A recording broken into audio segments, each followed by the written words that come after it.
విజయ్ కలిసి వచ్చింది. రెండవది ఏంటంటే బెంగాల్ మీరు అడిగారు, బెంగాల్లో యాంటీ ఇన్కంబెన్సీ బాగా ఉంది. ఎందుకంటే వరుసగా 15 సంవత్సరాల నుంచి మమతా రూల్ చేశారు. అక్కడ కాంగ్రెస్ మొత్తం స్వాతంత్రం వచ్చిన తర్వాత ఈ 78 ఏళ్లలో కేవలం 25 ఏళ్ళు మాత్రమే కాంగ్రెస్ రూల్ చేసింది. 40 ఏళ్ళు సిపిఎం రూల్ చేసింది. ఆశ్చర్యం ఏంటంటే సిపిఎంకు 2 సీట్లు వస్తున్నాయి, కాంగ్రెస్కి అయితే 0 సీట్, 1 సీటు కూడా లేదు. Last chief minister Siddhartha Shankar Ray 50 ఏళ్ల కింద ఆయన పదవి విరమణ చేశాడు. ఆ తర్వాత మళ్ళీ కాంగ్రెస్ అక్కడ బతికి బట్టగట్టే అవకాశం రాలేదు. కానీ సిపిఐ కూడా దారుణంగా, సిపిఎం కూడా దారుణంగా ఓడిపోయింది. అక్కడ ఒక స్పేస్ క్రియేట్ అయింది యాంటీ ఇన్కంబెన్సీ రావడం వల్ల మమతాకు. ఆ స్పేస్లో బీజేపీ దూరింది. నిజాయితీగా మాత్రమే బీజేపీ గెలిచిందని నేను అనుకోవట్లేదు. ఈ సర్ అనేది ఏదైతే ఉన్నదో విపరీతంగా 96 లక్షల ఓటర్స్ను తొలగించడము, వాళ్ళు పెద్ద ఎత్తున ముస్లిమ్స్ ఆందోళనలు చేయడము, ఇవన్నీ కూడా ఒక కారణమైతే ఇంటలెక్చువల్ ఓటర్స్లలో కూడా ఒక డ్రాస్టిక్ చేంజ్ వచ్చింది. ఈ 15 ఏళ్ళ మమతా రూల్ని ఫుల్ స్టాప్ పెట్టాలంటే వాళ్ళకు ఆల్టర్నేటివ్ ఇంకొక పార్టీ కనబడలేదు. కాబట్టి వాళ్ళు బీజేపీని ఎంచుకోవడం జరిగింది. అక్కడ ప్యూర్లీ ఏంటంటే ఒక గ్యాప్ అనేది, ఒక స్పేస్ అనేది ఈ 2 రాష్ట్రాల్లో కామన్ పాయింట్, తమిళనాడు కానీ బెంగాల్ కానీ ఒక స్పేస్ అనేది అక్కడ క్రియేట్ అయింది. కొత్త పార్టీలకు కావచ్చు, బీజేపీ లాంటి ఎదుగుతున్న పార్టీ అంటే లాస్ట్ టైం ఎలక్షన్స్కి ఆల్మోస్ట్ డబల్ కాదు 3 రెట్లు తన బలాన్ని పెంచుకోగలిగింది. అంటే చాలా రకాల కారణాలనే, అందులో ప్రధానమైన కారణం ఒక anti incumbency and space create కావడం. సార్, ఓవరాల్గా ఈ రిజల్ట్స్ని ఎలా చూడాలండి? 5 రాష్ట్రాల రిజల్ట్స్లో దేశ రాజకీయాలపై ఎలాంటి ప్రభావం ఉంటుంది?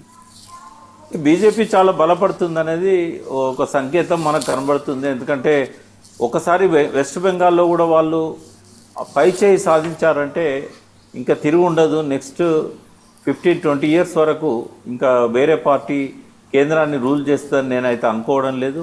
వాళ్ళకి అలయన్స్ కూడా అవసరం పడకపోవచ్చు నెక్స్ట్ టైం నుంచి. ఈ ఒక్కసారికి చంద్రబాబు నాయుడు, నితీష్ కుమార్ సపోర్ట్ తీసుకున్నారు. కానీ ఈ ట్రెండ్ చూసినట్టయితే నెక్స్ట్ ఇంకా ఏ సపోర్ట్ లేకుండా 15-20 ఏళ్ళు బీజేపీ రూల్ చేస్తుందని చెప్పొచ్చు. ఎందుకంటే వాళ్ళలాగా ఒక ఆర్ఎస్ఎస్ 87 ఫ్రంటల్ ఆర్గనైజేషన్స్ ఉన్న ఒక సంస్థ ఏ పార్టీకి లేదు.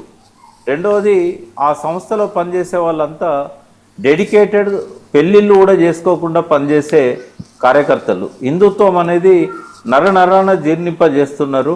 ఒక పక్కన ముస్లిం టెర్రరిజం పెరిగిపోతుండడం వల్ల సెక్యులర్ భావాలు ఉన్న వాళ్ళల్లో కూడా ఈ ముస్లింల మీద వ్యతిరేకతను రెచ్చగొడుతూ ఉన్నారు. సోషల్ మీడియాలో అయితే ముస్లింల వ్యాపారాలని దెబ్బకొట్టడానికి ఏవేవో కట్టుకథలు చెప్పి ముస్లిం వ్యాపారం అంటేనే, హోటల్స్ అంటేనే అడిదిక్కు తొంగి చూడకుండా చేస్తున్నారు. అంటే ఇదంతా దీన్ని ఏమంటామో, వెర్రితనం అంటామా, ఇంకోటి అంటామా అర్థం కాదు. కానీ ఈ హిందుత్వం అనేది బాగా డామినేట్ చేస్తూ పోలరైజ్ చేస్తున్నది.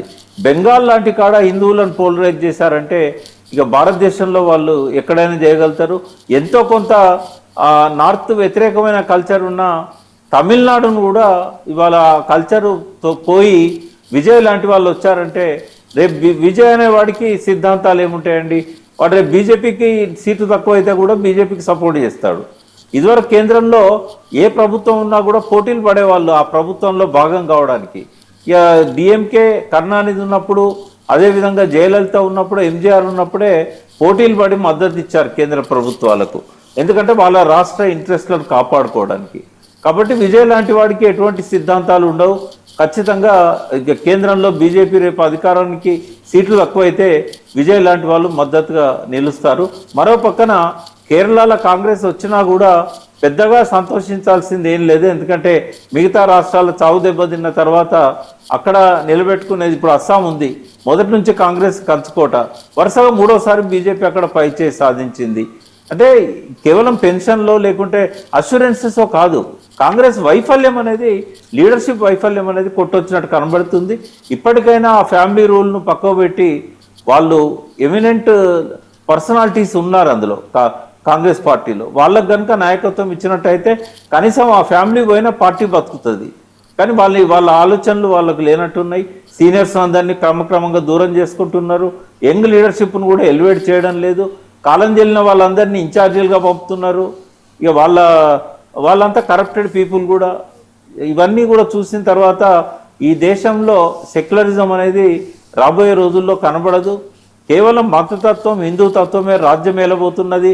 కమ్యూనిస్టులు పూర్తిగా బిలోది అంటే ఏమంటామంటే మనం ఊహించనంత పాతాళానికి కమ్యూనిస్టులు పడిపోయారు. ఎందుకంటే అవుట్డేటెడ్ పాలిటిక్సే నడుపుతున్నారు తప్ప గుడిసెలు వేయించడము ధర్నాలు చేయడం తప్పితే వాళ్ళ లోపల స్ట్రాటజీస్ లేవు.